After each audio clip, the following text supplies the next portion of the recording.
بسم اللہ الرحمن الرحیم۔ السلام علیکم ورحمۃ اللہ وبرکاتہ۔ Learn Quran word by word اور عابد راجہ چینل کی طرف سے آج میں آپ کو دعائے حاجات پڑھنا سکھاؤں گا۔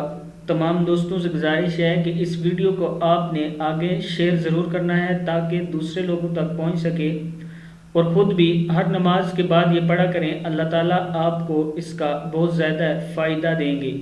تو سٹارٹ کرتے ہیں۔ بسم اللہ الرحمن الرحیم۔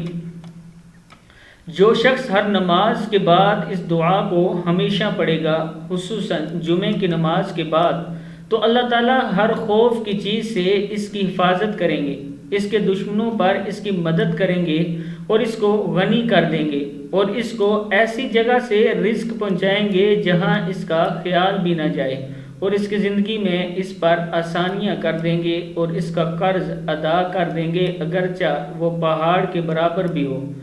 اللہ تعالیٰ اپنے فضل و کرم سے اس کو ادا کر دیں گے۔ تو سٹارٹ کرتے ہیں۔ بسم اللہ الرحمن الرحیم۔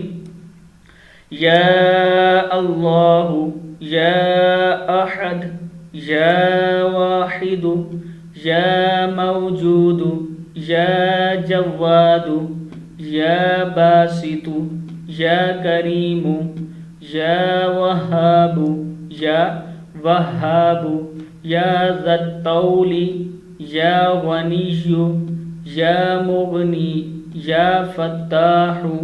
پھر ایک بار اس کو پڑھ لیں۔ یا اللہ یا احد یا واحد یا موجود یا جواد یا باسط یا کریم یا وہاب یا ذی الطول یا ذی الطول یا غنی یا مغنی یا فتاح۔ اے اللہ، اے یکتا، اے اکیلے، اے موجود، اے بہت صحیح، اے پھیلانے والے، اے کرم کرنے والے، اے بہت دینے والے، اے بخشش کرنے والے، اے بے پرواہ، اے پروردگار، اے پرواہ کرنے والے، اے بہت کھولنے والے۔ صدق اللہ العظیم۔ اس کو آپ خود بھی پڑھا کریں اور آگے ضرور شیئر کرنا۔ اللہ تعالیٰ آپ سب کو بہت فائدہ دے گا۔ السلام علیکم ورحمۃ اللہ وبرکاتہ۔